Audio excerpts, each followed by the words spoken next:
This video will explore a little bit more about the Milky Way Galaxy, about how the mass is distributed in the galaxy, how much mass there is, and just continue our filling in the blanks on the galaxy that the Sun is located in. So, a couple of thought-provoking questions perhaps here. We know there are stars, and from the previous video, gas and dust in the Milky Way Galaxy. How is that spread out? Is it really concentrated at the center? Is it a ring? Is it a sphere? So some of that we've already answered, but we'll review that. And how would astronomers calculate distances to objects if we want to map them out, where they're distributed, where they're located? It's important to know the distance to the object. So those will be some themes in these upcoming, this video and the one that follows. Again, I showed this video in the previous, showed this graphic in the previous video. William Herschel and his sister made star counts, mapped out how the stars are distributed around the sky. And this is a flat arrangement of stars following the band of the Milky Way. Our sun is here at the center, and the Milky Way goes completely around the sky. And there are some places where there are more stars than other places, and they interpreted some distance to those objects. This has been completely revised now, but before the influence of dust was known, astronomers had this kind of working map of the shape of the Milky Way Galaxy.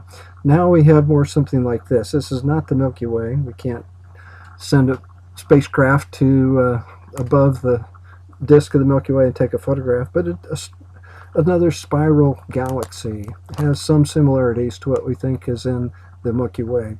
So we have stars, we have gas and dust between the stars, and in this video we'll talk about dark matter as well.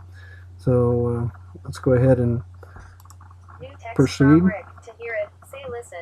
So Milky Way Galaxy, we have about 100,000 light years in diameter for the galaxy, and about 1,000 light years thick. You need to try to imagine something that's 100 times longer than it is thick.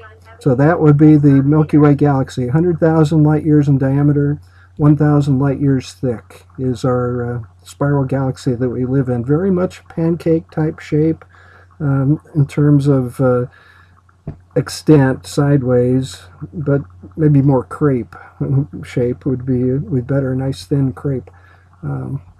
Our particular galaxy does have kind of a rectangular bar through the nucleus, 25,000 light years long by 4,000 light years wide, and there is a bulge at the nucleus that has an elliptical shape to it. We do have what's called a halo distribution around the plane of the Milky Way Galaxy, a spherical distribution of very old star clusters and very highly populated star clusters, globular clusters with hundreds of thousands of stars in the cluster. And they're very old stars. So that would be our some of the facts about the Milky Way. So here's a little better drawing of our Milky Way Galaxy, showing that rectangular bar through the center, spiral arms, and here's the location of our sun. Again, about 27,000 light years from the sun to the center, roughly 100,000 light years in diameter across the Milky Way Galaxy, and about 1,000 light years thick. So here's a globular cluster, M80 in the Messier catalog, item number 80. Here would be looking at a spiral galaxy from the edge, and globular clusters around this galaxy. A spiral galaxy from the edge, you get this kind of crepe thinness and more evidence. And we're seeing dust here blocking the starlight right in the plane of this particular galaxy, the Sombrero galaxy. So, how would we measure distances to objects in our own galaxy? Well, this course has discussed before that there's a relationship between the absolute brightness of an object, how much energy is really being released by the object, and the apparent brightness of the object, and that connection is distance. So if somehow we can find the true energy output for the object, the luminosity, and we measure the apparent brightness of the object, we can calculate the distance to the object. We need what is called a standard candle. We need a standard candle. These objects are too far for parallax to provide a distance number. So we need something where we know its luminosity, we're confident of its luminosity, and we then measure the apparent brightness and calculate distance. Some examples that we'll come across in this course more later: the Type 1a supernova, when we want to know the distances to galaxies. In our own galaxies and nearby, the Cepheid variable star is useful. A little bit the RR Lyrae stars, and we'll discuss why. So the Cepheid stars are the more important ones.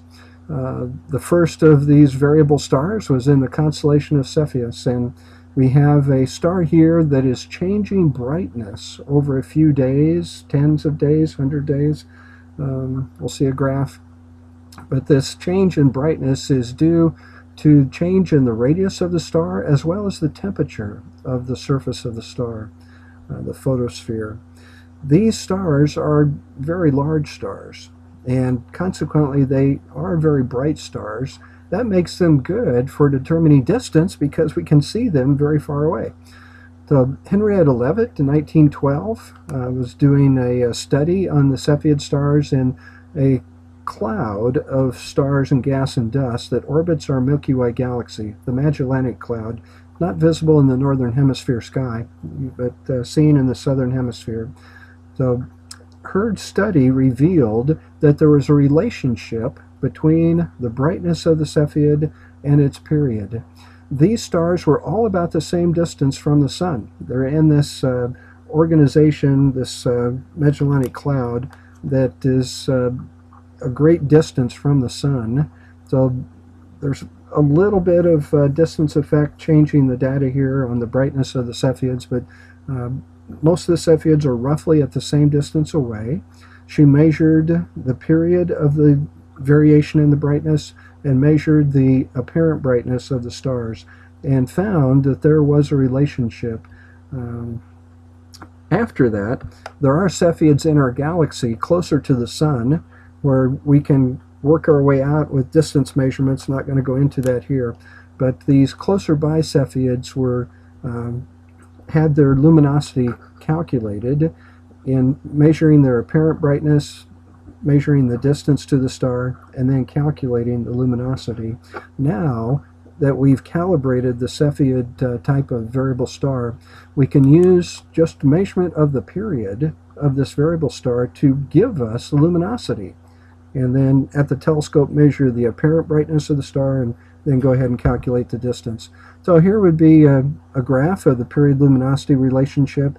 The Cepheid stars here, as you see the luminosity in terms of the sun, going up to 10,000 times the luminosity of the sun. Very bright stars. And the period here, 30 days out to 100 days. Notice these scales are not linear. Both of them are logarithmic scales. But the Cepheid stars have this calibration curve. Here are the RR Lyrae stars. Why would the RR Lyrae stars not be quite as useful as a standard candle? Well, they're dimmer, so they can't be seen as far away. So the Cepheid stars are more useful. And here's another graph of the calibration of the Cepheid stars in the Large Magellanic Cloud with these blue dots, inside our own Milky Way Galaxy with these yellow dots. And we have a relationship. The longer the period, the brighter the star. The Cepheids have a period-luminosity relationship. The longer the period, the brighter the star. So Shapley used this information, and he found Cepheid variables in the globular clusters. He measured, the brightness of the stars in the cluster over a many-day period and found some of these variables were of Cepheid type.